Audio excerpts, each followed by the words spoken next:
for standing by. Welcome to the third quarter 2023 West Pharmaceutical Services earnings conference call. At this time, all participants are in a listen-only mode. After the speaker's presentation, there will be a question-and-answer session. To ask a question during this session, please press star 11 on your telephone. You will then hear an automated message advising you that your hand is raised. To withdraw your question, please press star 11 again. Please be advised that today's conference is being recorded. I would now like to hand the conference over to your speaker today, Quintin Lai, VP of Investor Relations. Please go ahead. Thank you, Michelle. Good morning and welcome to West's third quarter 2023 conference call. We issued our financial results this morning, and the release has been posted in the investor section on the company's website located at westpharma.com. This morning, we will review our financial results, provide an update on our business, and present an update on our financial outlook for the full year 2023.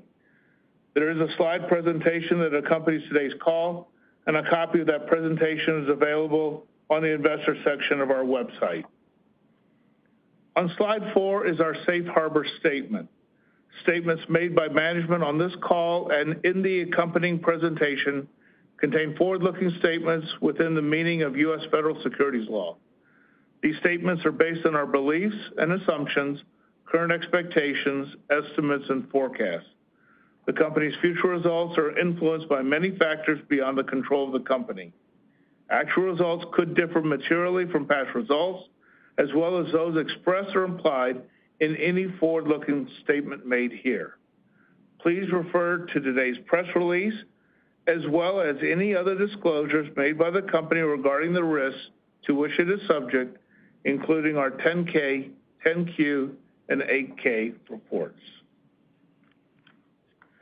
During today's call, management will make reference to non-GAAP financial measures, including organic sales growth, adjusted operating profit margin, and adjusted diluted EPS. Reconciliations and limitations of the non-GAAP financial measures to the most comparable financial results prepared in conformity to GAAP are provided in this morning's earnings release. I now turn over the call to our CEO, Eric Green. Great. Thank you, Quintin, and good morning, everyone. Thanks for joining us today. Due to an unexpected family emergency back in Ireland, Bernard cannot participate today. I appreciate your understanding. Quintin will step in for Bernard. I would like to begin by addressing the ongoing situation in Israel. Our top priority and focus remains on the safety and well-being of our team members and their families that live and work in the region. Now let's turn us to slide 5 in the Q3 performance. I am pleased to report that our team delivered a solid third quarter. Our ongoing success can be attributed to our well-established market-led growth strategy, which allows us to take full advantage of our solid base customer demand and recent capacity expansions. And it is the strength of our One West team, who I'd like to thank, that make a meaningful difference to ensuring our customers have a reliable supply of components necessary to deliver drugs to patients. In the third quarter, we had solid organic net sales growth of 5.7%, with an approximate $78 million year-over-year decrease in COVID-19 related sales. Our base organic sales growth exceeded 20% for both the enterprise and our proprietary product segment. Shifting to slide 6. In proprietary products, we had strong base demand of HVP components and devices. We continue to see certain customers experiencing strong uptake of their drugs as they accelerate and increase their replenishment orders with us. The greater than 20% growth in our base business was again led by our biologics market unit, which had very strong double-digit growth in the quarter, excluding the impact of COVID-19 related sales. And as we have seen through much of the year, we also had accelerated growth from restocking long lead time HVP components that we've been able to produce through our capacity expansions. This fueled growth in our generics and pharma market units. During September and October, we have started to see an increase in inventory management trends by certain large pharma and generic customers, especially for our standard products, as they manage their safety stocks for the remainder of the year. These issues have led us to temper our fourth quarter organic sales growth to 2 to 3%. Excluding COVID-related sales, we expect double-digit overall organic sales growth and double-digit proprietary product sales growth for the quarter. And we continue to monitor the situation in Israel and currently do not expect any impact on our ability to manufacture and ship out of the country. As in prior years, we will provide our formal 2024 guidance on our upcoming February Q4 call. In a bit of a preview, despite the inventory management we are seeing by some of our large customers, we continue to expect to deliver our financial construct of 7 to 9% organic sales growth and 100 basis points of operating margin expansion. In addition, we anticipate that our pandemic-related sales are at a point where we will no longer have to separate out base performance in 2024. Lastly, a key aspect of our growth strategy and market leadership is West's team of scientific thought leaders and technical experts. They continue to advance the care for patients with our customers through valuable insights to address the changing needs of more complex molecules and combination products. For example, at the recent PDA conference and CPHI Worldwide Conference, several of our West experts delivered insightful presentations about the revised regulatory standards and emphasis on the development of sustainable products. Now, I'll turn the call over to Quintin, who will go into more detail from the quarter. Quintin? Thank you, Eric, and good morning. Let's review the numbers in more detail. We'll first look at Q3 2023 revenues and profits, where we saw a mid-single-digit increase in organic net sales growth, an increase in diluted EPS, and a decline in operating profit compared to the third quarter of 2022. I will also take you through the drivers impacting sales and margin in the quarter, as well as some balance sheet takeaways. And finally, we'll provide an update to our 2023 guidance. First up, Q3. Our financial results are summarized on slide 7, and the reconciliation of non-US GAAP measures are described in slides 16 to 20. We recorded net sales of $747.4 million, representing organic sales growth of 5.7%. COVID-related net revenues are estimated to have been approximately $18 million in the quarter, a decline of $78 million compared to the same period last year. Looking at slide 8, Q3 proprietary products organic net sales increased 3.2%. High-value products, which made up approximately 76% of proprietary product segment sales, grew by mid-single digits, led by customer demand for HVP components and devices. Taking a look at the performance of the market units, including the negative impact from a reduction of COVID-19 related sales, the generics market unit delivered high single-digit growth, and the pharma market unit experienced low single-digit growth, both led by Westar components and admin systems.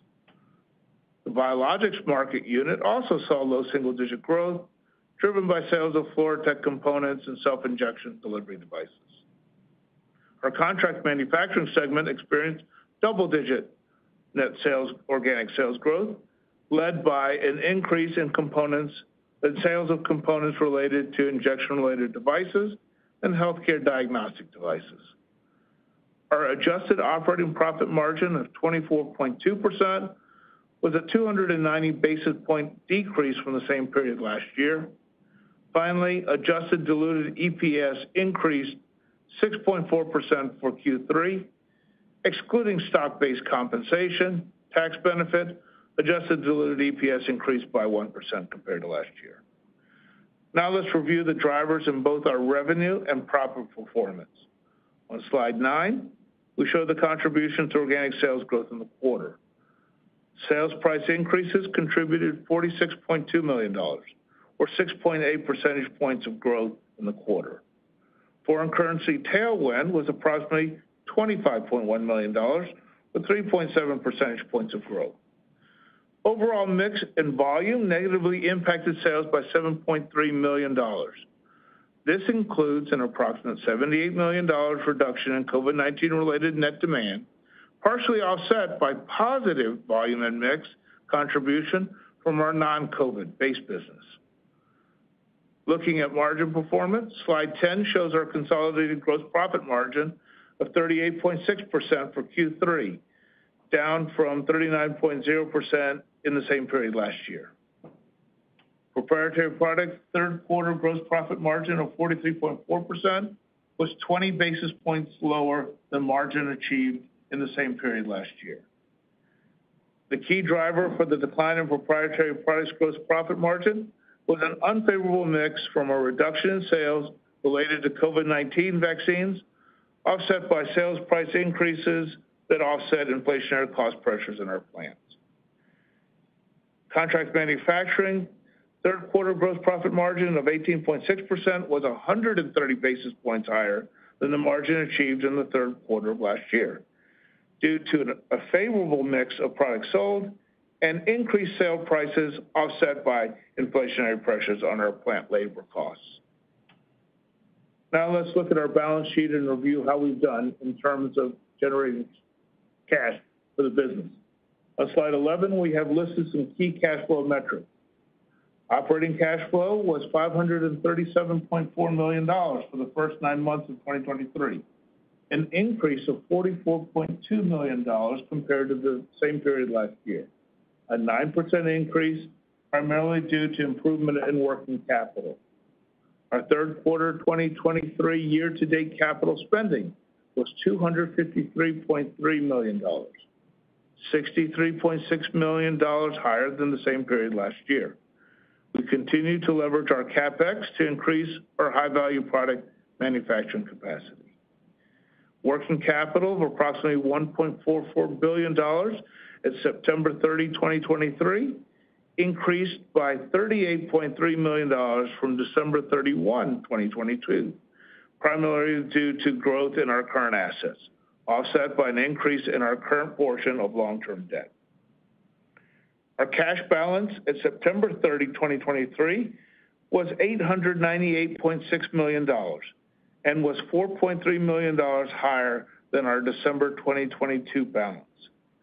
The small increase in cash is primarily driven by positive operating results, offset by increased repurchases under our share repurchase program and higher CapEx. Turning to guidance, slide 12 provides a high-level summary.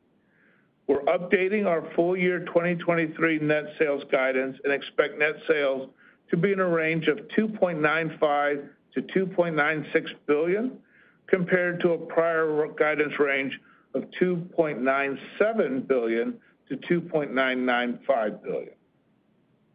There's an estimated full year 2023 tailwind of $20 million based on current FX rates, unchanged from prior guidance. We expect organic sales to be approximately 2 to 3% for the full year, compared to the prior guidance range of 3 to 4%.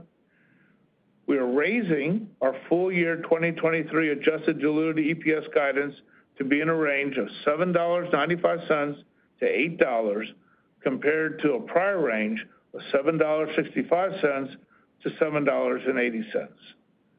Also, our CapEx guidance is $350 million for the year, unchanged from prior guidance. There's some key elements I want to bring to your attention. We have lowered our revenue guidance to reflect a recent trend with certain pharma and generic customers slowing their restocking of inventory and increased inventory management as we head into the end of the year. We expect full year COVID-19 related sales to be approximately $68 million, compared to prior guide of $60 million.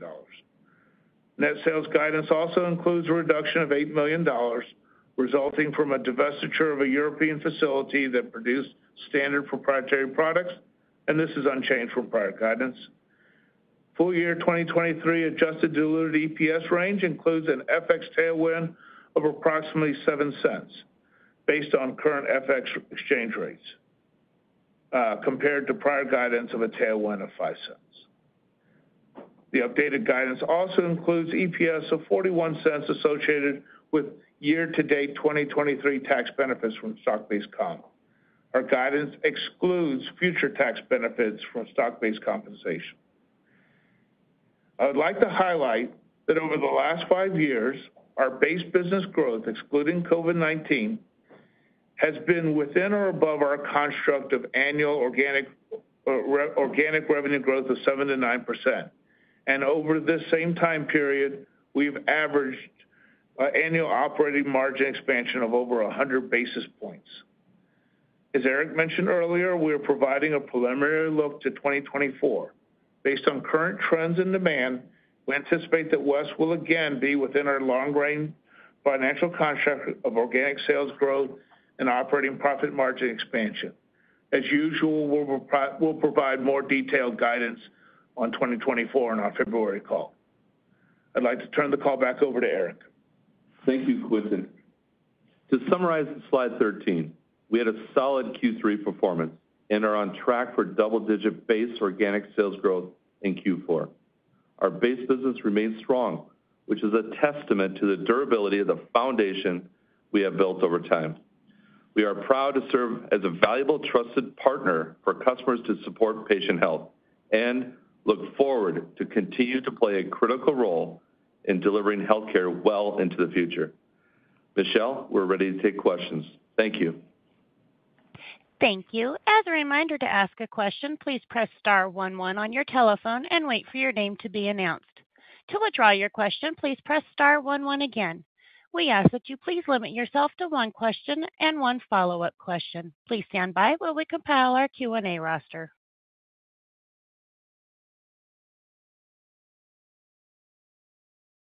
Our first question is going to come from the line of Paul Knight with KeyBanc Capital Markets. Your line is open. Please go ahead.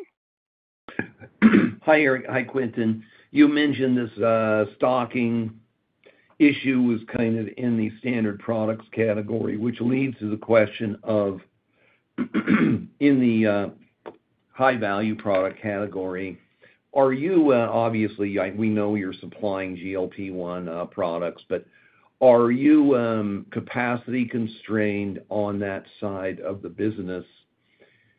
If you could talk to that issue, and how big is GLP-1, if you can or will? And then lastly, these CapEx numbers, what facilities open next year? Thanks. Great. Thank you for the question, Paul, and good morning. Let's start with the GLP-1 question. If we look at, we serve that space in both areas of our business, proprietary products with our elastomer components. Specifically in that space, you'll see HVP plungers. And then in the contract manufacturing space, we support our customers in the GLP-1s with auto-injectors.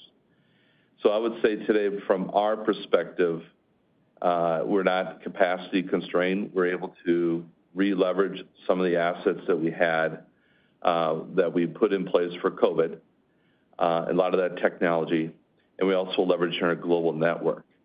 And so we'll be able to continue to ramp, particularly on the elastomer space, HVP plungers, to be able to support our customers as new drug molecules are approved and launched across the globe.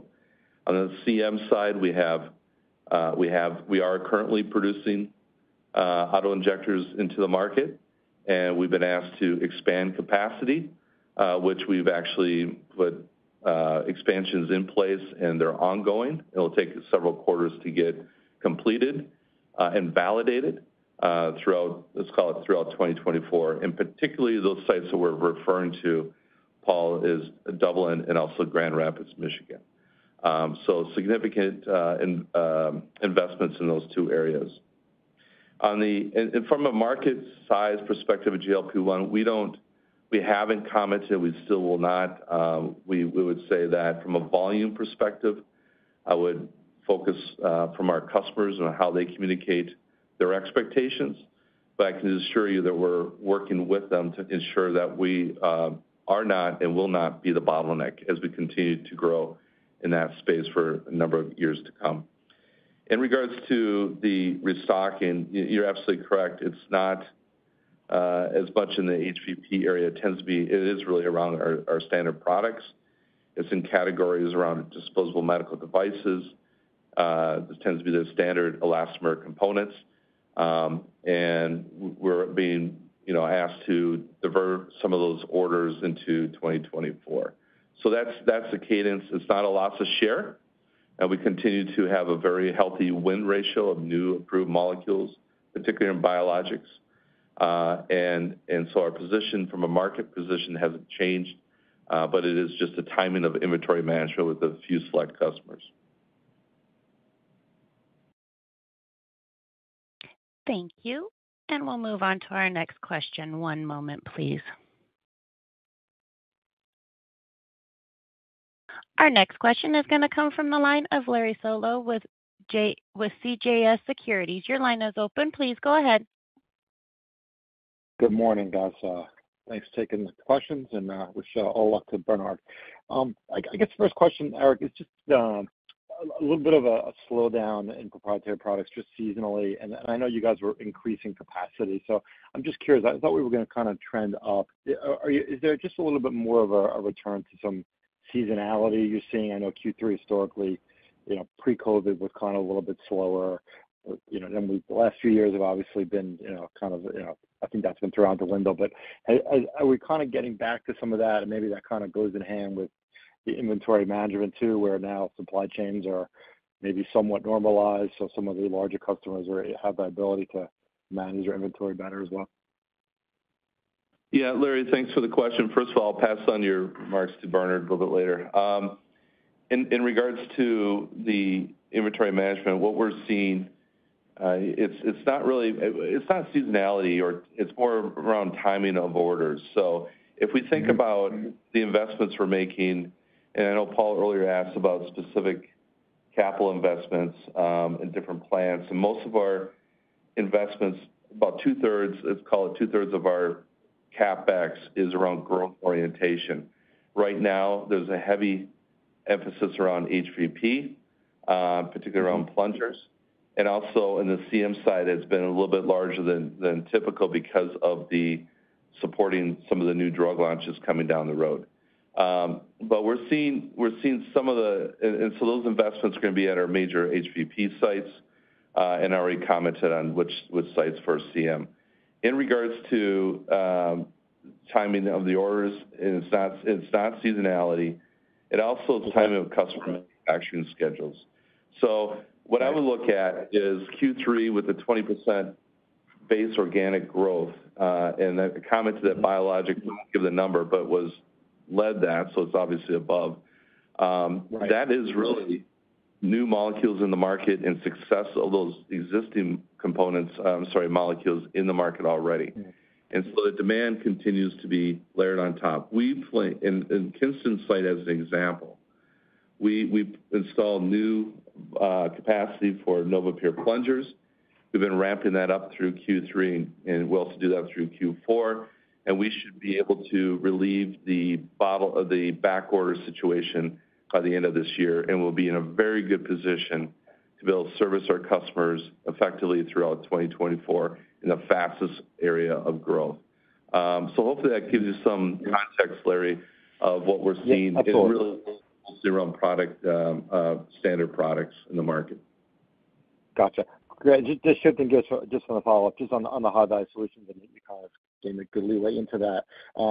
Obviously, that continues to be the driver, and it sounds like there hasn't been much slowdown, if any, there. Just in terms of I think you said it was greater than 75% in the quarter for revenue.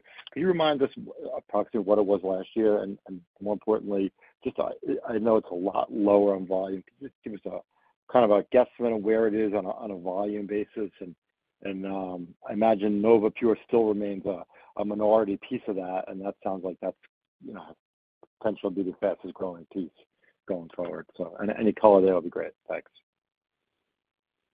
Yeah, Larry, I can't recall. I'll have to get back to you on what it was as a percent of sales last year, somewhere around 70 or plus or minus. We have seen growth year on year, and it's a combination of volume, mix, and price that have driven the year on year growth. And if you think about it, when some of the new drugs that Eric has mentioned, that incremental volume of those drug successes typically come at our higher end of HVP, like NovaPure. And so therefore, it has a bigger impact. So it may not have as big a volume as much as a mix impact for us. And one additional comment, the algorithm, Larry, of you think about the growth of HVP in the double digits, that requires about 100 basis points increase year over year of volume for HVP. Right. So we're still in the 23-24% corridor from a volume perspective, but because of the way that Quintin articulated the ASP margins, it's actually quite significant impact on the overall portfolio. Got it. Great. I appreciate the call. Thanks. Thanks, Larry. Thanks, Larry. Thank you. And one moment as we move on to our next question. And our next question is going to come from the line of Jacob Johnson with Stephens. Your line is open. Please go ahead. Hey, thanks. Good morning, and my best to Bernard as well. I guess I'll stick with the popular subject of the morning. Maybe just first going back to the restocking dynamic.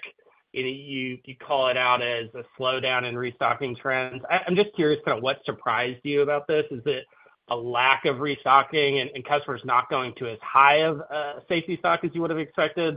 Or is it some destocking, not to get too caught up in the vernacular here? And then the other piece of that is just, Eric, you mentioned growing next year despite that inventory management. How long should we think about this dynamic persisting? You want to cover the first part? Sure. So, Jacob, I'll give you an example. We at the start of the year, we had customers putting orders in for Q4 that, based on where we were in our capacity and our ability to deliver, we said, we're going to have to get it to you next year. I mean, that's the lead time issue that we had, and we had those type of discussions. As our team have done a fantastic job of getting at it and increasing the capacity, we got over the issues that we had last year in terms of some of the issues of installing that, some of the HVP processing capacity in one of our sites. We built on new facilities like in Kinston and in other areas. We were able to start to, clear some of that backlog. And then we were able to go to those customers and said, hey, we're going to be able to now deliver, like you said originally, for the end of the year. And what they came back to us and said, no, we're good. We've already reset our manufacturing schedules. We're going to just take it here in 2024 instead. And so, what we thought we were going to be able to do and handle it, because now we've got that additional capacity and help restock them, now it's just a matter of timing. So, that just gives you an example of some of the things that we've seen as the years progress. Eric? Yeah, absolutely. And I think the last aspect around this is that if you think about the dynamics is just long term, what we're speaking with customers on, it is really the rescheduling of their production lines and the need of the product. So that's why we've given indication, and we're not doing the full guidance today, but we're giving indication that 7-9% corridor of the top line growth is being led by HVP, and it's being led by biologics. And we're putting COVID into the number. So that gives you kind of the dynamics that we're seeing right now. So this is a temporary situation. Okay, that's helpful. And then, Eric, you were just talking about the Kinston capacity ramping in 3Q and 4Q, and you kind of mentioned that you would catch up on maybe some back orders or something like that, if I heard you correctly. I'm just curious, as it relates to that market, do you think containment solutions have been a bottleneck for the ramp of some of these drugs? And is this something that as you get caught up on, we should expect, Kinston to ramp pretty well in 4Q and maybe into early next year? Yeah, I would say no, we're not the bottleneck, to be clear, in some of these drug launches. We would state that we have been able to navigate and manage through. And I was just, before this call, we were just kind of doing another review of the customers that are coming out of that Kinston plant, for particularly NovaPure plungers, and it's quite a few customers. So it's not one molecule, it's not one customer, it's multiple, and there's ramping up for 2024 campaigns. So we're excited about where we are, but I would say right now we're not a bottleneck. It's just goes back to what we spoke about earlier, is that they would like to see better, stronger safety stocks in their own pipeline. But we do know that there's some other issues that we see, but that's not for us to discuss of some of these launches. But I would say we're not the bottleneck. We got the investments put in place. It's validated. Customers are very satisfied with the quality of the product from our Kinston facility, and we have capacity to continue to grow and support, frankly, the biologic launches. And these are the areas around oncology, autoimmune, immunology. I mean, these are exciting areas for us, and I think we're well positioned for the future, particularly out of that plant. Got it. Thanks for taking the questions. Thank you. Thank you. And one moment while we move to our next question. And our next question is going to come from the line of John Sourbeer with UBS. Your line is open. Please go ahead. Good morning, and best to Bernard. I guess just starting off on GLP-1s, just any additional color or even maybe broader biologics, but how do you see this market evolving, maybe between auto injectors and multi-dose pens, and maybe GLP-1s more specifically? Just any thoughts on potential transition to more oral products there?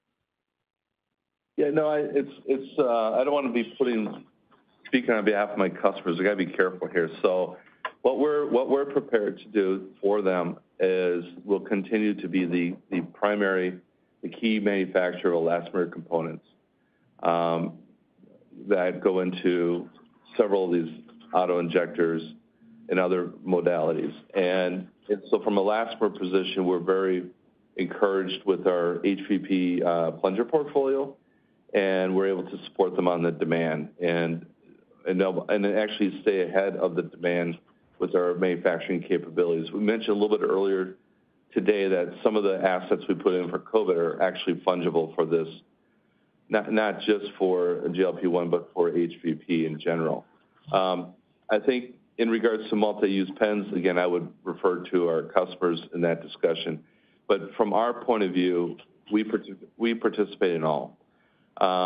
And we are the market leader in injectable medicines. Now, we don't participate in oral, and that is the uptake of oral, the effectiveness of oral, those are all discussions I would really encourage you to speak with our customers on directly. But as the injectable space continues to grow in GLP-1, as new molecules are approved and launched, and the investments we're making, both on the proprietary and CM side, we have a good visibility of cadence of what we're being asked to build support through our global network to support the demand. I'll just be clear, one other aspect is that on the proprietary side, we always enjoy a very high participation rate.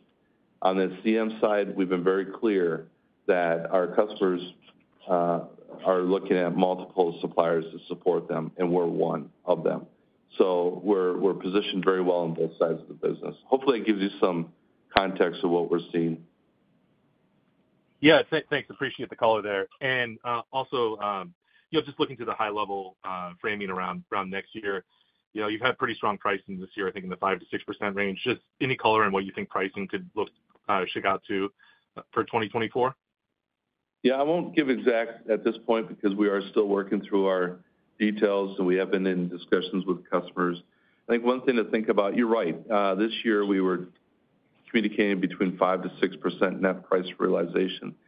I think we're clearly in that corridor, if not on the upper end, and which is positive when you think about the inflationary pressures that all of us around the world are faced with, and we're able to offset majority of that pressure. We are taking consideration of additional inflation, if what that would look like for next year. So just to give you a little context of how we look at this, and that will help us inform our decision about exactly what corridor we're going to be in.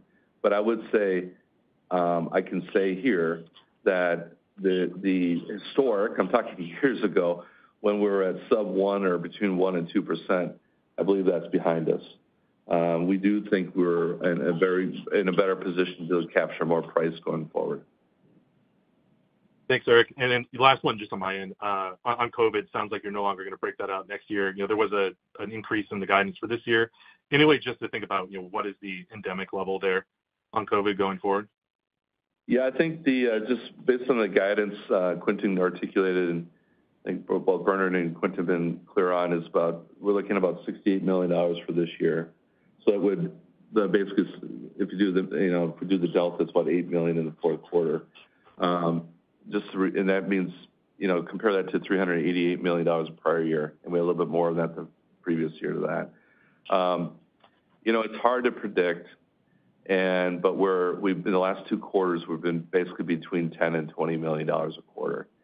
And so the way we look at it is, yes, that could potentially be a headwind if there's less doses that are administered, or it could be a tailwind if there's more doses, depending on how this pandemic evolves.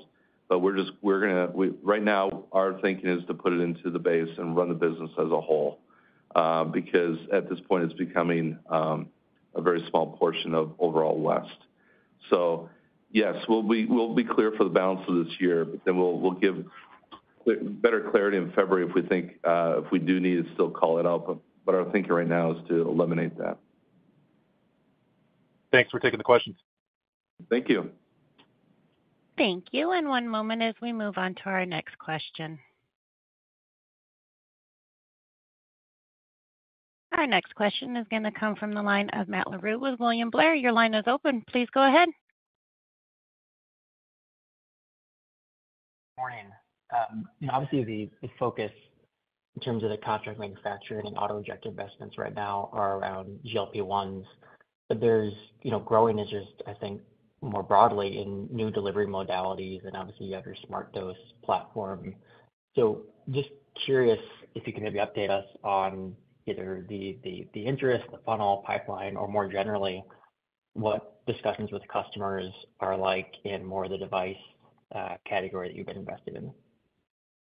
Matt, thank you for the question. Excellent question. Quentin, do you want to start? Yeah. So, Matt, let me clarify. So when we think about injection delivery platforms, we at West can participate in 2 ways. One, if the customer has the IP, then we can manufacture on behalf of that customer. And that's where our contract manufacturing is. We're really good at it. We're not the only ones that will be there, though. As we've said in the past, the customers with the IP will typically outsource to 2 to 3, and if it's a very big project, it could be up to 5 to 6 different players. So that's how we participate, and very often those customers also happen to be key proprietary product elastomer customers.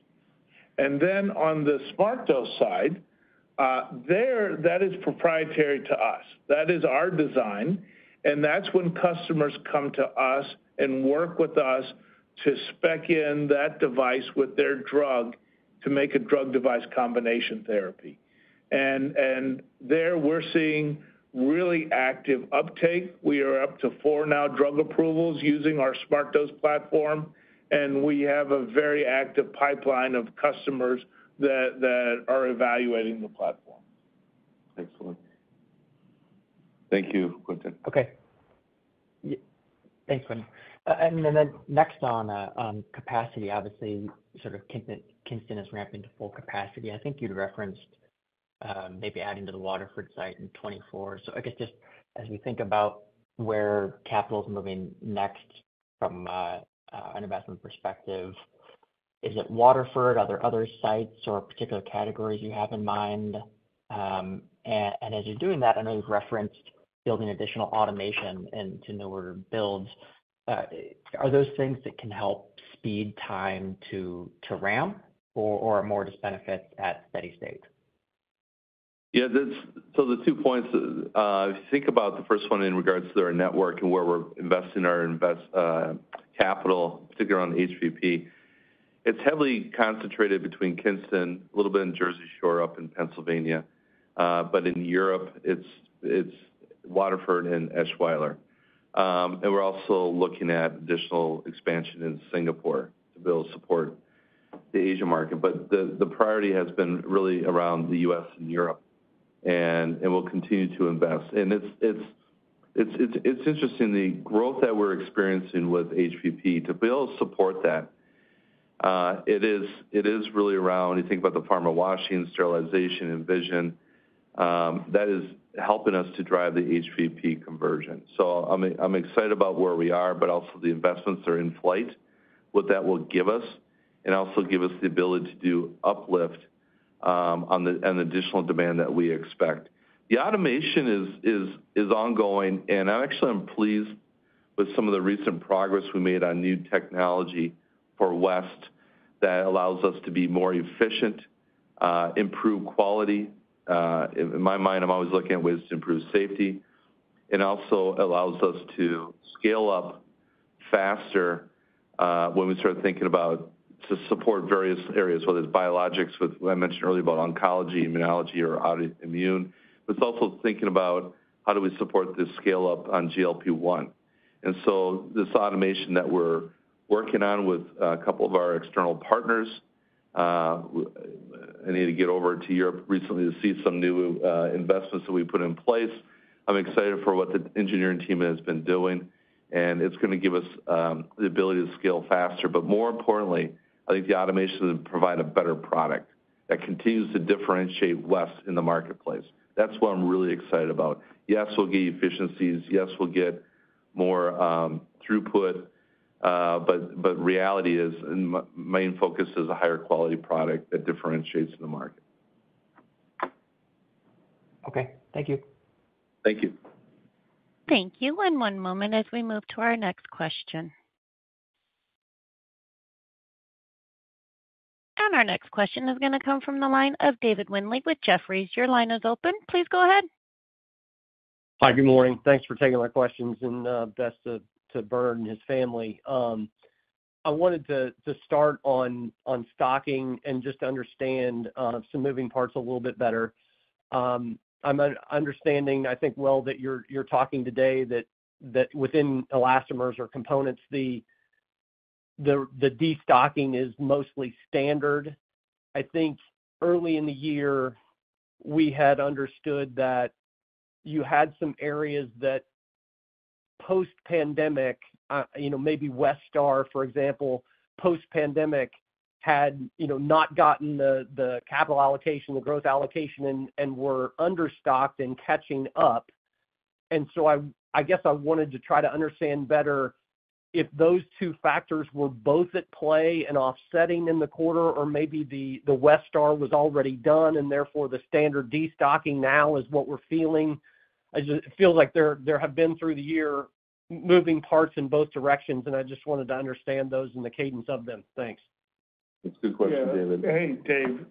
So maybe it's just a definition, or just maybe when you say destocking, we think of it more as customers that are having a demand issue, like in COVID-19, and what they're doing is they're not reordering, and they're taking down their safety stocks and consuming their safety stock.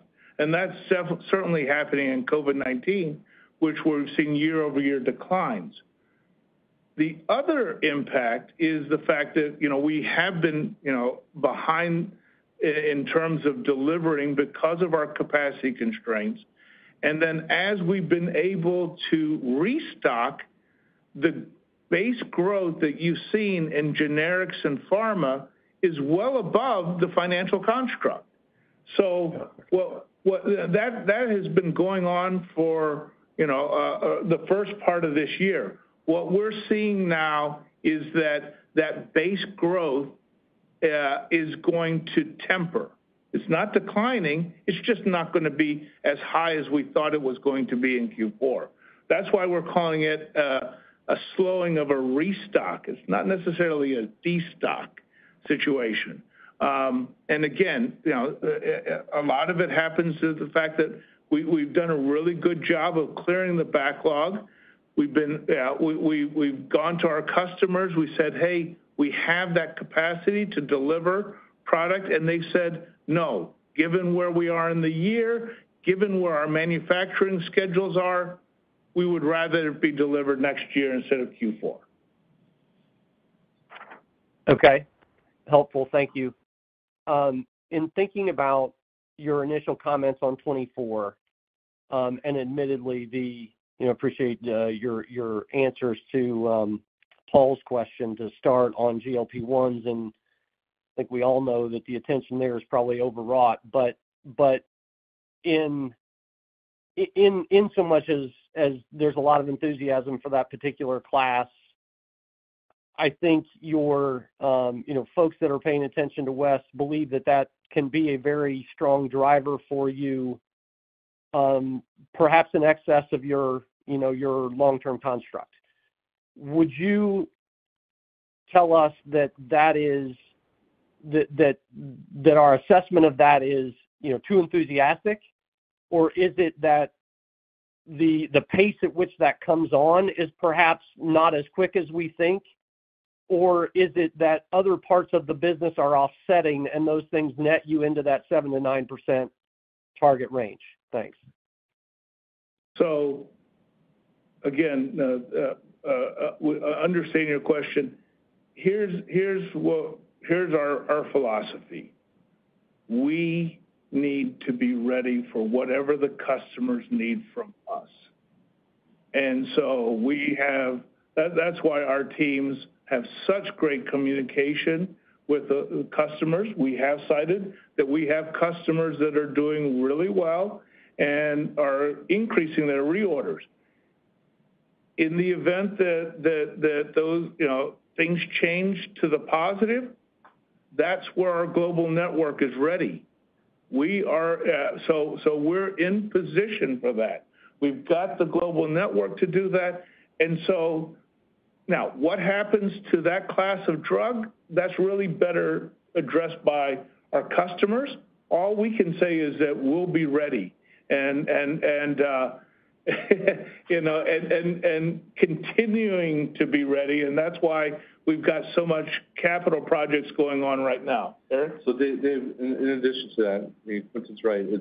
Think about the growth we're really confident with the growth of biologics continues to be strong. And when we speak about biologics, we're not really bringing in GLP-1 conversations into that mix.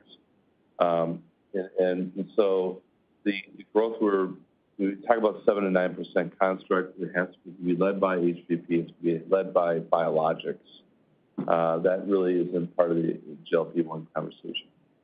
As demand comes in for GLP-1 when the drugs are approved and as further launches, and the whole supply chain is working effectively and efficiently, we'll be in a very good position to be able to support that scale up. Exact timing, exact cadence of that aspect, I would probably refer more to our customers on that. But we're positioned well to absorb the elastomer side and also the investments we're making. We'll take some time to get the buildings and validate, get that up in addition to what we have already. that will be CM is a little bit longer term. But we're ready to address that, Dave. I appreciate that answer. If I could just clarify, Eric, on what you just said. When you say you're not bringing GLP-1s in on that statement, does that mean that GLP-1s are categorized, say, in pharma, not biologics, or are you just saying that you're enthusiastic about the biologics pipeline, notwithstanding, whatever GLP-1s do to that pipeline? Yeah, it's latter. I tend to focus on what's approved or about to get approved in the market, and that's around the biologic space. We have a diverse portfolio of customers, diverse portfolio of approved drugs in the market and about to be approved. And yes, we as an organization are going to fully support and be ready and available to support any GLP-1 launches that are beyond what we see today. And we're excited to be part of that participation, and we'll lead in the front like we have. And there's no reason why we can't deliver like we did around COVID. It's the same model, frankly. When you think about really the number of SKUs, number of assets that we're leveraging in our existing operations, we're very confident we can deliver. But I would say, I just want to be clear, I'm very excited about biologics without saying that this growth can be driven by GLP-1. Understood. Thanks for the clarification. Thank you. Thanks. Thank you. And one moment as we move on to our next question. And our next question is going to come from the line of Justin Bowers with Deutsche Bank. Your line is open. Please go ahead. Hey, good morning, everyone. Just a two-parter on the outlook for 2024, which I think we all appreciate. One, wanted to clarify that the 7 to 9% organic does include the $68 million of it's on top of the COVID, or the $68 million of COVID. And then number two, sort of, can you help us understand the visibility that you have now into that growth? Is there a level of commitments from customers? Are you already talking about sort of like project planning in the pipeline for next year? Just, investors in the space have been very skittish, around visibility. So any framing there would be helpful. Yeah, no, great questions. The first one is pretty clear. Yes, when we talk about 7 to 9% top line, 100 basis point margin expansion, that is inclusive of the COVID $68 million that we guided for 2023 in that number. So, and if there's a drastic change between now and February, we'll communicate that. But based on what we're seeing, the answer is yes, it's part of that equation. The second part about visibility, it's interesting. Our business is made to order for the most part. So our customers are coming to us and giving us campaigns, whether it's 3 quarters, 6 quarters, 5 quarters, and we're able to support them on whether it's new drug launches or existing drug launches. And there's always going to be some variability on each and every molecule. But on the aggregate, we have pretty good lens what type of volume we need for our SKUs and what investments we need to make. On the CM side, it tends to be very long contracts with specific assets in CapEx installed that will take a little time to ramp. But once we're operating, we pretty much know what the capacity and output will be day over day. On the elastomer side, there's more volatility, more variability. And again, it depends on how successful the drugs are in the marketplace. And so therefore, we're able to move a little bit up and down quarter to quarter. So we do have visibility. Is it 100%? No. But this business has tremendous amount of, I call it annuity-like, repeat year over year. It's not 100%, but it's very high. And that gives us confidence on how we can plan existing growth, but also future launches working with our customers. So it's there's a little bit of both in there in that answer. Got it. And then just a quick follow-up on CM. Sort of the margins this year or this quarter, is that sort of a good go-forward rate, just given sort of the commentary on the longer visibility of that business? Yeah. I think that this quarter we did have some benefit from some pricing that we did take through some of our contracts. We think longer term, we're looking 16 to 17%. Okay. That's all for me. Thank you. Yeah, thank you. Thank you. And one moment as we move on to our next question.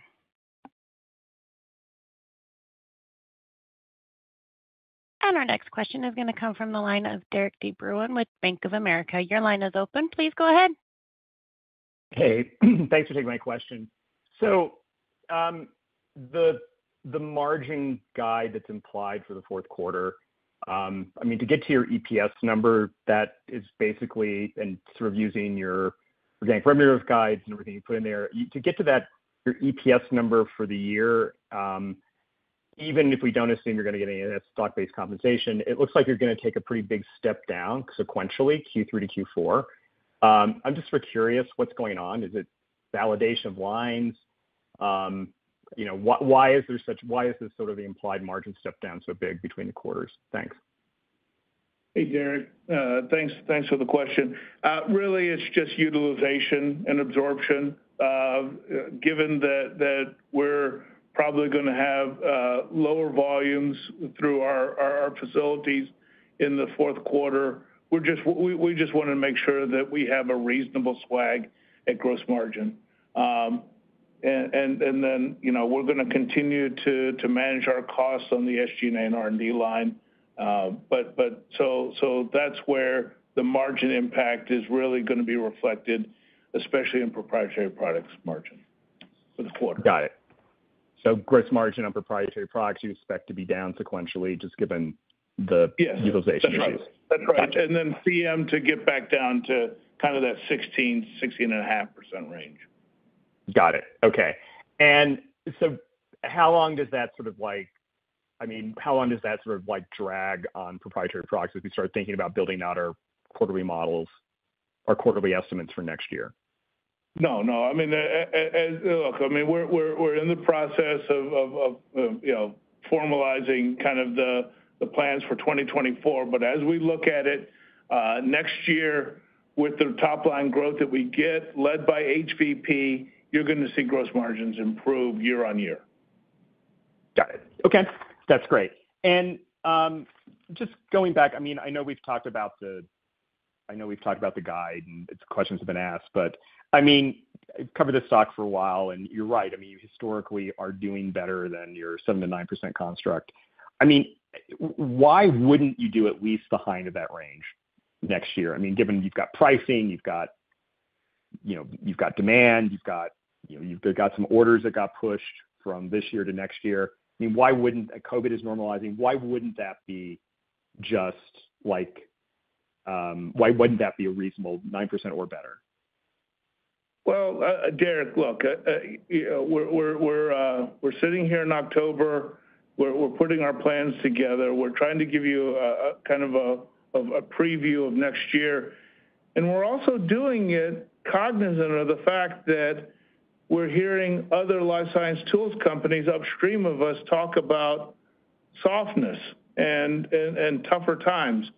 We don't have some of the high exposure that they have in certain areas like emerging bio and pre-commercial companies and things like that. But still, we just want to be, we want to be, we acknowledge that there are uncertainties out there. So, as we sit there and put all that in, and that's how we come up with that preliminary guide.